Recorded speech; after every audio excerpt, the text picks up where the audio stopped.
একজন স্ত্রী তার স্বামীর সাথে এই কাজটা কিভাবে করলো। দর্শক, আমার স্ক্রিনে যে মেয়েটাকে দেখতে পাচ্ছেন জুনিয়র সাকিবের সাথে, মেয়েটার নাম শিখা। সে গতকাল করেছে কি জানেন, তার স্বামীকে ঘুম পাড়িয়ে দিয়ে তার বিশেষ অঙ্গটা কেটে নিয়েছে এবং তাকে এমন একটা ওষুধ খাইয়ে দিয়েছিল, অঙ্গ কাটার পরেও তার স্বামী বুঝতে পারেনি। যখন তার ঘুম ভাঙে জুনিয়র সাকিবের, সে দেখতে পারে তার পুরো শরীর রক্তাক্ত। পরে এলাকাবাসী এসে তার স্বামীকে হাসপাতালে নিয়ে যায় এবং তার স্ত্রী তার স্বামীর পুরুষ অঙ্গ 2 টুকরো নিয়ে হাতে করে বসেছিলেন, যেটা সামাজিক যোগাযোগ মাধ্যমে ভাইরাল হয়েছে। একটু ভাবুন না, যে একটা টিকটকার মেয়েকে বিয়ে করাই কি এই সাকিবের অপরাধ ছিল? আমি মনে করি তাই।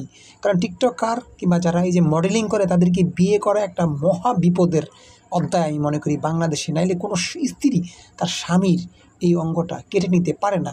একটা ছেলের এটাই হলো তার সবচেয়ে গুরুত্বপূর্ণ একটা জিনিস। সে কি আর জীবনে বিয়ে করতে পারবে? জুনিয়র সাকিব জানেন, সাকিব খানের মতো হুবহুব কথা বলতে পারেন, মোটামুটি ভাইরাল একজন মানুষ এবং সবসময় সাকিবের স্টাইল নিয়ে থাকেন। বাংলাদেশের অনেকেই তাকে চিনবেন।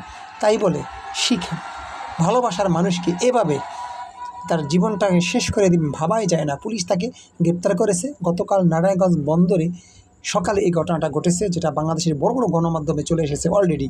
তো শিখার কী বিচার হওয়া উচিত, কী শাস্তি হওয়া উচিত, বা বিস্তারিত আপনারা কী বিচার চান সেটা কমেন্টে লিখতে ভুলবেন না। আর অবশ্যই মিডিয়া জগতের টিকটকার মেয়েদের থেকে দূরে থাকবেন।